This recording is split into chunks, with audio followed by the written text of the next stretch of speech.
The most મર્સીફુલ, the most બેનિફિશન્ટ, કે જેણે આ બોલવાની આપણાને શક્તિ આપી. ખરેખર સૌથી પહેલાં તો આપણે વખાણ ત્યાંથી શરૂ કરશું અલ્લાહના.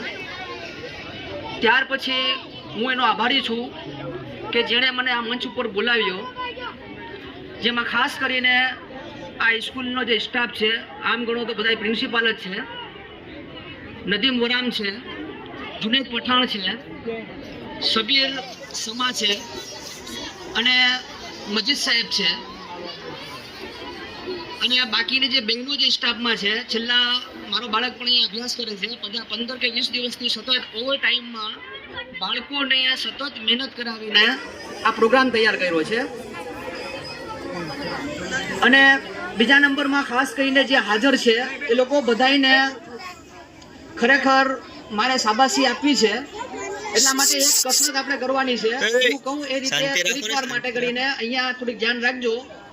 બધા આપણા હાથ ઊંચા કરશું આ રીતે, અને હાથને ધીમે ધીમે આમ પાછળની બાજુ વાળશું. આપણે પાછળની બાજુ ધીમે ધીમે આપણી પીઠ તરફ લઈ જશું. હાથને ધીમે ધીમે આપણી પીઠ તરફ લઈ જશું, અને પીઠ તરફ 3 વખત 1, 2 અને 3 વખત થાબડશું. કારણ કે બધાને મારે પીઠ થાબડવા માટે કરીને સમય નથી કે બધીને હું પીઠ થાબડું. બધાને હું શાબાશી આપું છું, કારણ કે મેં બધાને શાબાશી આપી. અહીંયા કાંઈ બધી પાસે હું પહોંચી શકું એમ નથી, મારા પાસે ટાઈમ નથી. કારણ કે તમે બધા અહીંયા આવ્યા છો એ બધીનું ખૂબ ખૂબ આભાર. કારણ કે તમે છે તો જ પ્રોગ્રામ છે, બાકી તો પ્રોગ્રામ નકામો છે. તમે હાજર ન હોય તો પ્રોગ્રામ કરી ન શકાય. એટલે તમે અહીંયા હાજર રહીને અમુક તકલીફ બી ભોગવીને ઊભા રહીને પણ તમે અહીંયા આતુર છો પ્રોગ્રામ જોવા માટે. હવે હું વધારે ટાઈમ નહીં લઉં, ખાલી ફક્ત 5-10 જ મિનિટ તમારો સમય લઈશ. સૌથી પહેલાં આપણે આજે આઝાદ થયા અને સ્વતંત્રતા. દેખો એક જ મિનિટમાં અહીંયા ધ્યાન રાખજો. સ્વતંત્રતા અને આઝાદી આપણને ઘણી વખત ખબર નથી હોતી કે આજે આપણે જે દિવસ મનાવી રહ્યા છીએ એ આઝાદીનો દિવસ મનાવી રહ્યા છે. અને હું એમ માનું છું કે હજી પણ સ્વતંત્ર થયા છે. તંત્રના નિયમોને આપણે પાલન કરીએ છીએ, તંત્રના નિયમોને આપણે સંચાલન કરીએ છીએ. હજી આઝાદ નથી થયા. આઝાદ થવા માટે કરીને શિક્ષણ મેળવવું પડશે, જેથી કરીને આપણે ભ્રષ્ટાચારથી મુક્ત આપણો દેશ બનાવવો પડશે. જે આપણે ઘરેથી, જ્યારે આપણે ઘરેથી શાળા સુધી અને શાળાથી જ્યારે ઘર સુધી પહોંચીએ છીએ ત્યારે ઘણા ખાડાઓ આવે છે, અને એ જે ખાડાઓ જે છે એ આપણે આપણા હકને મેળવી શકતા નથી. કારણ કે એ ખાડાઓના આપણે રસ્તા બનાવવા માટે રૂપિયા આપીએ છીએ ટેક્સના રૂપે, અને એ આપણાને ખ્યાલ નથી કે એ ખાડાઓ ખરેખર ન હોવા જોઈએ. અને એનું કારણ છે આપણું શિક્ષણ. પણ એ શિક્ષણ જે છે એ આપણે પ્રોપર લીધું નથી. જે દિવસે આપણું શિક્ષણ પૂરેપૂરું હશે અને આપણા હક મેળવતા થઈ જશું, એ દિવસે આપણા રસ્તાની અંદર એક પણ ખાડો નહીં હોય, એક પણ ખાડો નહીં હોય, અને આપણે આવી તકલીફો વેઠવી નહીં પડે.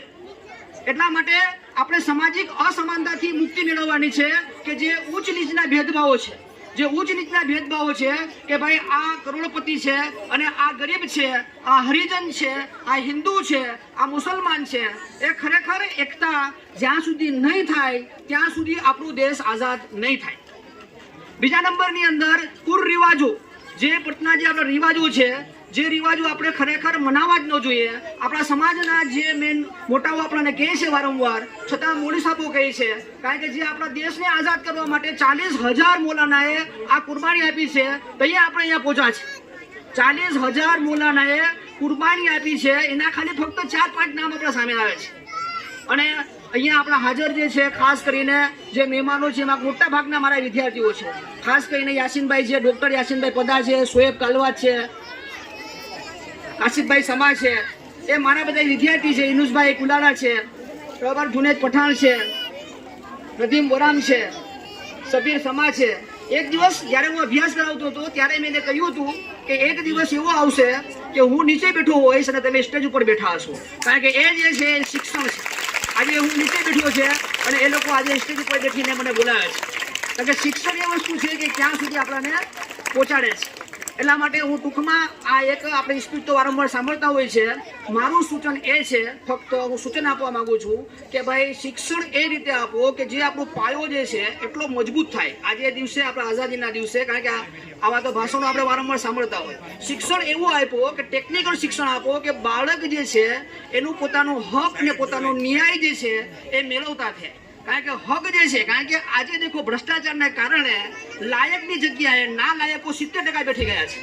70% ના લાયકો બેઠી ગયા છે અને 30% જ લાયકો છે. અને એ 70%ની જગ્યાએ લાયક આવી જાય એ માટે કરીને આપણે સારું શિક્ષણ મેળવવું પડશે અને સાચી રીતે ઈમાનદારીથી, કારણ કે ઈમાન આજે જોઈએ છે તો ઈમાનદાર માણસ આપણને 100માંથી 1 મળે છે.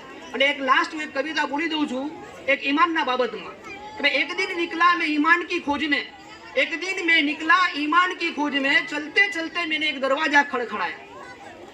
एक दिन मैं निकला ईमान की खोज में, चलते चलते मैंने एक दरवाजा खड़खड़ाया. अंदर से आई में तेज सी आवाज आई.